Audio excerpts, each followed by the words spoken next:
Bonjour à tous, bienvenue sur la chaîne YouTube Mécanique Sportive, c'est Nicolas. Aujourd'hui, je suis dans ce studio pour vous présenter ce nouveau Volkswagen T-Cross 2024. C'est la nouveauté qu'on a là et juste à côté, il y a même autre chose que je vous présente sur la chaîne aujourd'hui également, c'est le nouveau Tiguan, très sympa aussi. Je vous en fais une autre vidéo dédiée, on va parler de ce T-Cross dans cette vidéo, on va faire le tour, voir tout ce qui évolue à l'extérieur comme à l'intérieur, parler de motorisation et bien sûr je vous donne toutes les infos de cette voiture.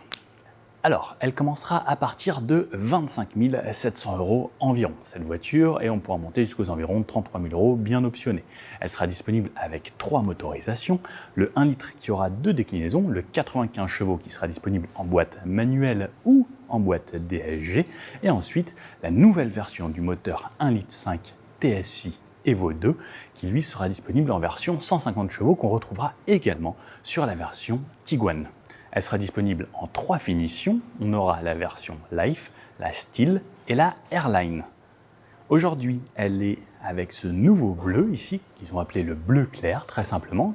Ils ont sorti également un nouveau jaune, qu'ils ont appelé le jaune raisin, et un rouge roi qui existait déjà au catalogue, mais qui arrive dans la palette de couleurs de ce nouveau T-Cross. Au niveau des dimensions, il s'agrandit un petit peu, plus 27 mm, 4,14 m maintenant.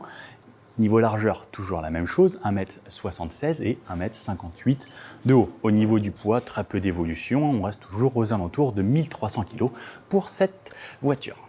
Le coffre, je vous remontrerai ça juste après, mais toujours entre 385 litres et 455 litres grâce à cette banquette coulissante qui coulisse sur 14 cm. Il s'en est vendu plus d'1 200 000, donc ça veut dire que c'est une voiture qui existe dans plusieurs pays avec plusieurs noms différents. D'ailleurs, si vous habitez dans d'autres pays, n'hésitez pas à me dire sous quel nom vous l'avez déjà vue. Cette carrosserie, elle existe en 3 noms différents. Sur la partie avant, donc les évolutions, ça commence à partir d'ici. Le capot reste le même, le haut reste le même, sauf ces barres de toit ici qui peuvent devenir anodisées. Ensuite, à partir d'en dessous, donc on peut retrouver sous ce capot, ce nouveau moteur 1,5 litre. Ensuite, les autres 1 litre TSI, c'est toujours les mêmes qu'on retrouvait sur la gamme et qu'on pourrait retrouver également sur l'Apollo par exemple. Donc, on retrouve à partir d'ici ce bandeau grâce au feu IQ Light. Donc, on peut retrouver des feux matriciels maintenant qui pourraient en série à partir de la Steel ou de la Airline. Les IQ Light, c'est un vrai plus lorsqu'on conduit de nuit, ça peut détourer les voitures, le plein phare automatique, ça bascule. C'est quand même un vrai plus. On retrouve le bandeau, la partie du bas ici qui peut devenir un clignotant, elle n'est pas défilante sur cette version aujourd'hui, par contre à l'arrière, on peut voir que c'est défilant. Nouvelle signature pour les feux de jour, donc on change la partie qui était un petit peu carré ovale, on passe sur un feu de jour droit ici à LED, bien blanc, donc on retrouve une face qui s'éclaire énormément et surtout avec ces IQ Light avec le bandeau qui vient jusqu'au logo Volkswagen. On retrouve un petit peu plus bas cette partie qui a été retravaillée et qui pourrait être un petit peu différente sur la version Airline. Donc plutôt qu'avoir des lignes assez simples, ici on pourra retrouver des éléments où ça se croise avec des petites croix sur l'avant et sur l'arrière. On retrouve bien sûr les capteurs de parking. Pas de version 360 sur la version d'aujourd'hui.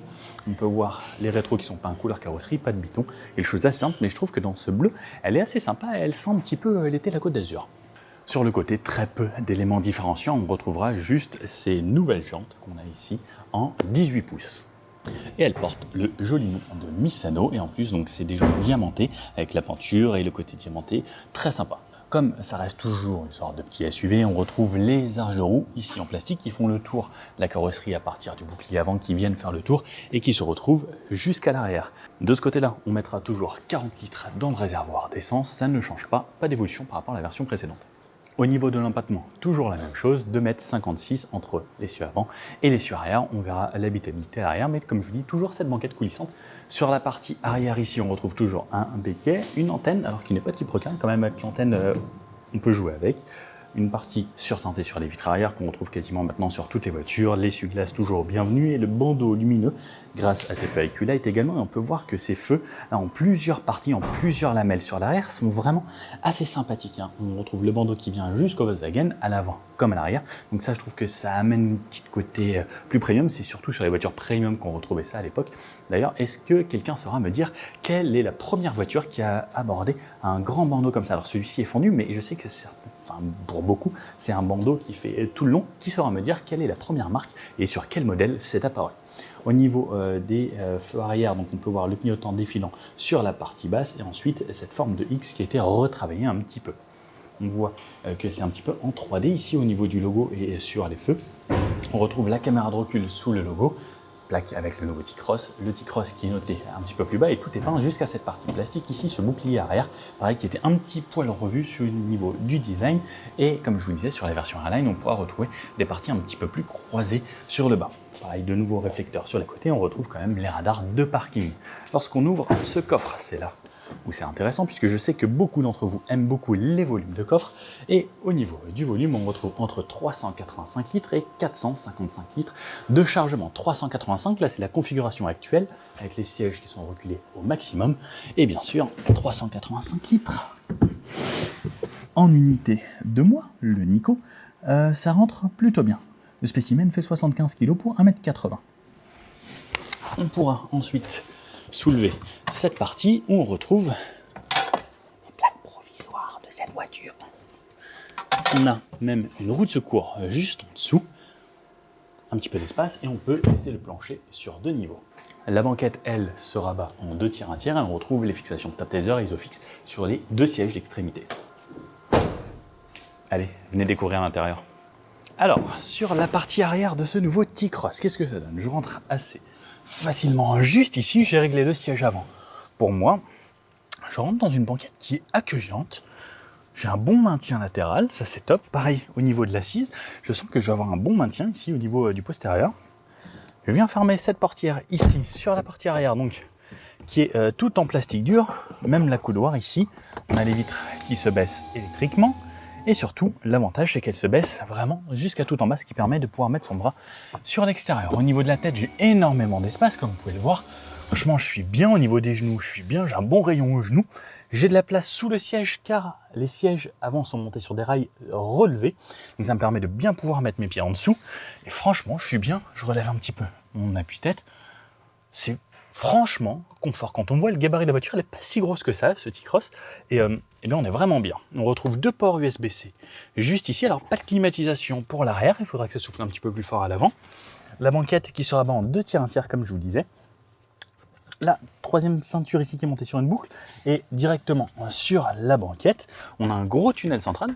Alors ça c'est un petit peu dommage puisqu'on n'a pas de version 4 motrices et alors hop, ça, la banquette qui se coulisse, alors elle se coulisse en une seule fois sur 14 cm, donc c'est entièrement, on ne peut pas régler un côté et l'autre et donc c'est ça qui nous permet d'augmenter le volume du coffre pas mal à l'arrière. Donc hop, je passe sur la place du milieu, donc je vais écarter les boucles sur les côtés.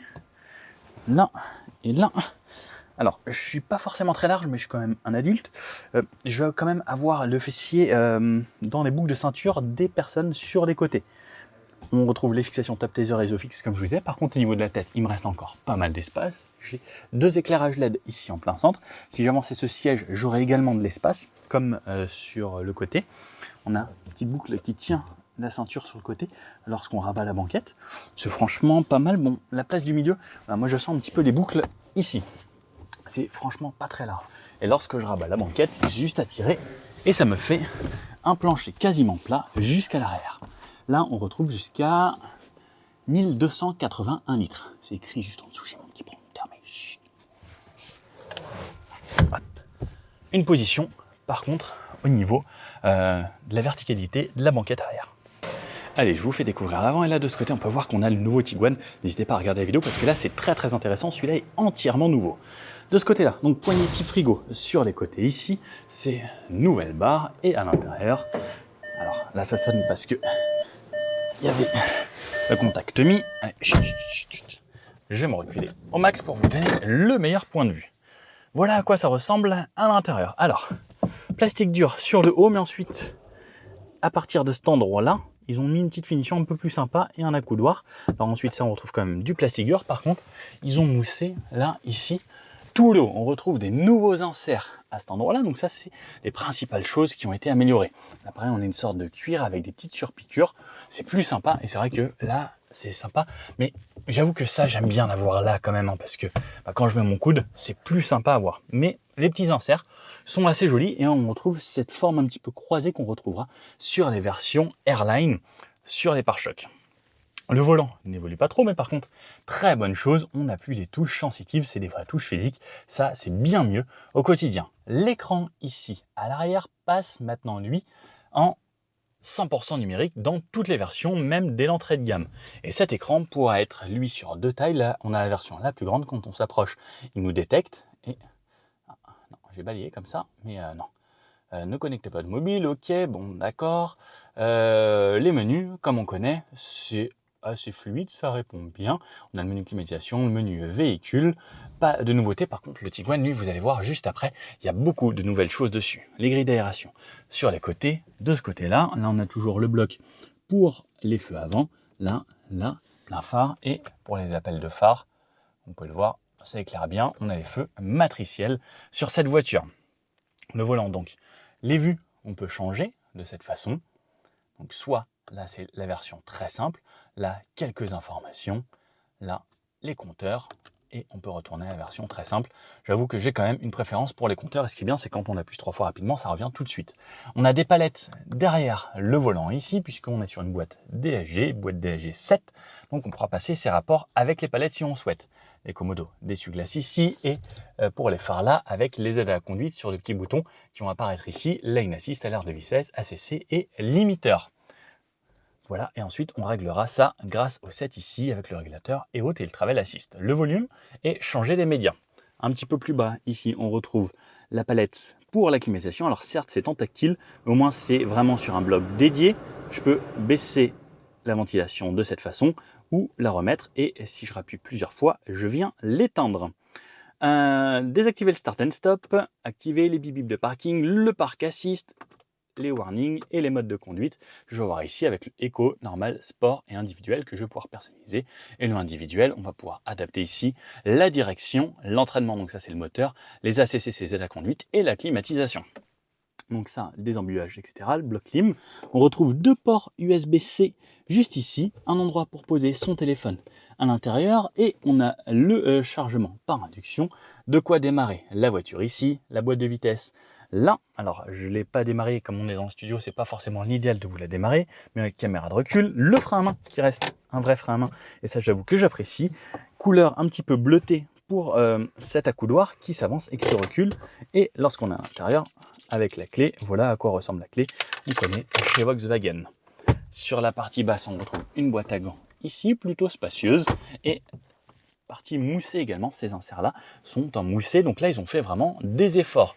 Là on a un plafonnier en gris, les sièges ressemblent à ça, ils sont plutôt confortables avec un bon maintien latéral et en tissu, c'est agréable et pareil une sorte de bleu qui va bien avec cette voiture. Sur le haut, on retrouve la fourche info, la mécanique si on a un problème, la touche SOS pour appeler les secours.